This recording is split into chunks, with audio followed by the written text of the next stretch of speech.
Salut à vous et bienvenue dans cette nouvelle vidéo. Aujourd'hui, on va apprendre à résoudre un problème qui est souvent fréquent lorsqu'on essaye de créer un nouveau projet Laravel en utilisant la base de données MySQL. Dans cet exemple, je vais utiliser le serveur virtuel WAMP et sans plus tarder, on va se rendre sur la documentation officielle de Laravel afin de créer notre projet. Donc, je vais copier ces lignes de code et coller là. Après m'être rendu bien sûr dans le dossier dans lequel j'aimerais que mon application Laravel soit créée. Et je vais reprendre ce lien-ci. Cette ligne de commande là plutôt. Pour mon application, je vais donner le nom de MySQL comme nom. Je vais donner le nom de Laravel underscore MySQL.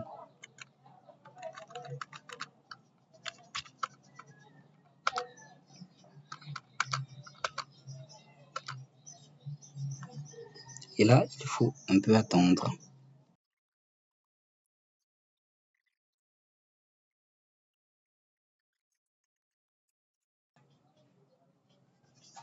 Alors, pour la base de données, je choisis MySQL. Et pour les migrations, je vais dire oui. Alors, voici le problème qu'on rencontre souvent parce que la longueur de la table par défaut de Laravel n'est pas compatible avec la longueur des attributs string dans mon serveur virtuel WAMP. Alors, je vais vous montrer comment résolver ce problème sans plus tarder. Alors, je vais me rendre où j'ai créé mon projet Laravel. Je vais le voir ici, Laravel MySQL. Je vais l'ouvrir avec Visual Studio Code.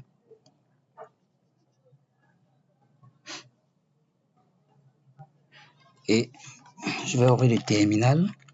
Et je vais faire là un PHP artisan serve. Alors voilà, je me rends là.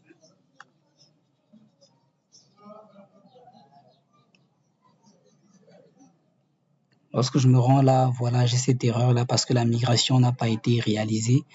Et aussi, si vous n'avez pas pu charger cette page-ci, c'est souvent dû à l'antivirus. Donc, il faut souvent penser à désactiver votre antivirus parce qu'il bloque souvent l'accès à PHP Artisan, à PHP Artisan Serve.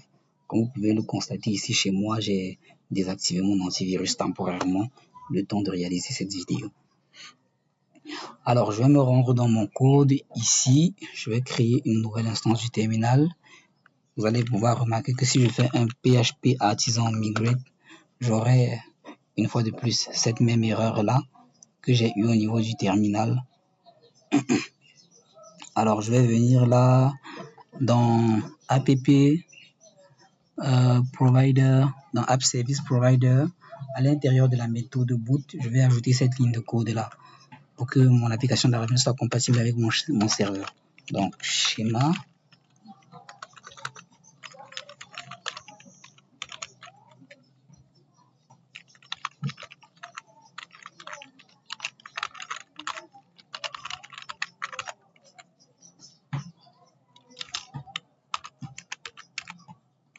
Je la mets à 191 caractères parce que c'est celle que mon serveur virtuel prend.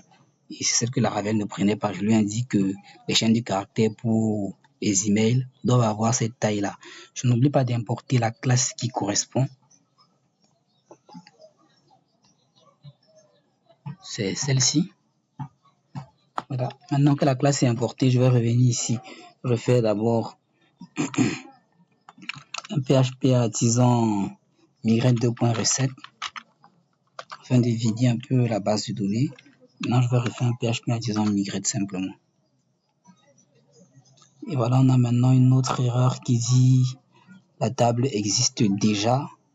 La table user existe déjà. Alors, je vais me rendre ici dans mon phpMyAdmin. Je vais actualiser un peu tout ça.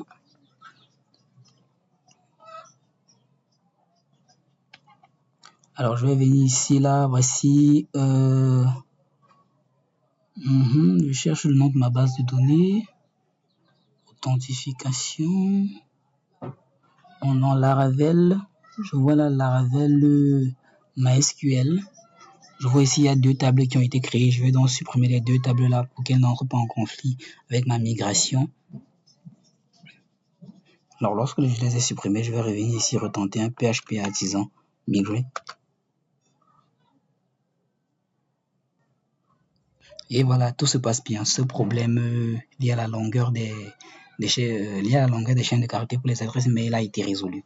Donc, si je viens là, vous verrez que ma donnée a bien été créée et qu'elle contient tous les champs qu'elle doit contenir et que mon application Laravel maintenant fonctionne.